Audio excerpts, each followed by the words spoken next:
Di malam hari yang indah di kediaman Rosweiss, seorang pelayan berjalan memasuki kamar Rosweiss berkata, "Permisi, Yang Mulia, ini adalah obat cair yang diresepkan oleh dokter untuk membantu memulihkan tenaga Anda." Rosweiss yang sedang duduk sambil membaca buku melihat ke arah pelayan sambil menjawab, "Tubuhku sudah pulih, jadi tidak apa-apa untuk tidak minum."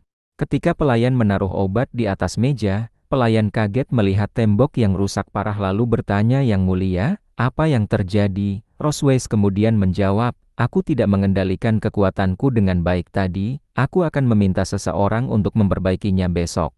Pelayan berkata, "Baiklah." Ketika pelayan berjalan keluar, tiba-tiba Rosweiss berteriak ke pelayan lalu berkata, "Tunggu." Dengan ekspresi malu sambil menutup wajahnya dengan buku, Rosweiss berkata, "Jangan beritahu Lian kalau aku sedang dalam masa pemulihan, aku ingin dia merawatku beberapa hari lagi." Pelayan yang mendengar itu tersenyum menjawab, "Oke, aku mengerti."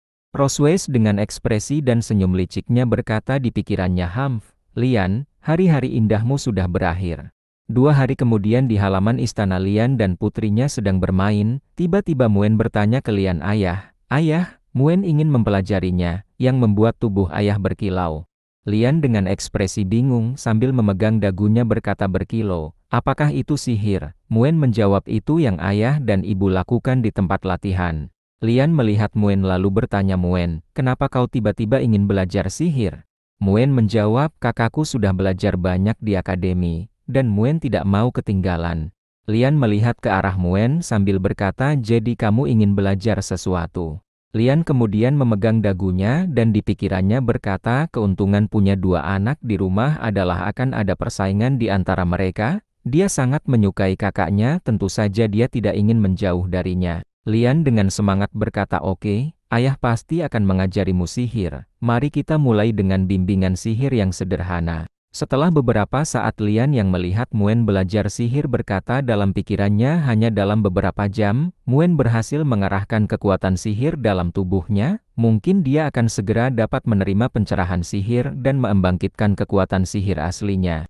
Muen yang sedang belajar sihir tiba-tiba merasa lapar dan melihat ke arah Lian lalu berkata, "Ayah, Muen lapar dan tidak punya tenaga lagi." Lian tersenyum lalu menjawab, "Sekian untuk hari ini. Ayo kembali makan." Sambil berjalan balik memegang tangan putrinya. Di malam hari di dalam kamar Rosweiss lihat pelayan membawa sesuatu dan berkata, "Yang Mulia, ini yang Anda minta kutemukan." Rosweiss yang duduk menjawab, "Simpan di atas meja." Dari arah pintu kamar terlihat Lian dengan ekspresi senang berkata, "Istriku, aku di sini." Rosweiss kemudian menyuruh pelayan untuk pergi. Lian berjalan ke arah Rosweiss sambil tersenyum berkata dalam pikirannya, menurut apa yang dikatakan Ena sebelumnya, Rosweiss akan membutuhkan waktu 5 hari untuk pulih sepenuhnya, jadi aku masih punya waktu untuk menyiksa Rosweiss.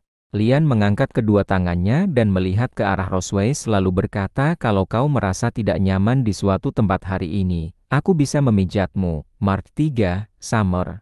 Rosweiss menjawab, "Kenapa kau tidak membiarkanku melihat kekuatan Dragon Slayer terkuat di Kekaisaran malam ini? Baru 2 hari dan kau sudah selesai, hanya itu yang bisa kau lakukan." Lian dengan ekspresi kesal berkata, "Hei naga betina, melihatmu tampak begitu lelah. Aku ingin melepaskanmu malam ini, tapi tampaknya aku terlalu khawatir. Mulutmu sangat kuat, tubuhmu juga pasti kuat kan?" Lian membuka bajunya sambil berkata, "Rosweiss, kau akan menyesali ini." Tiba-tiba ekor Rosweiss melilit Lian dan melemparkannya ke tempat tidur lalu Rosweiss menaiki tubuh Lian.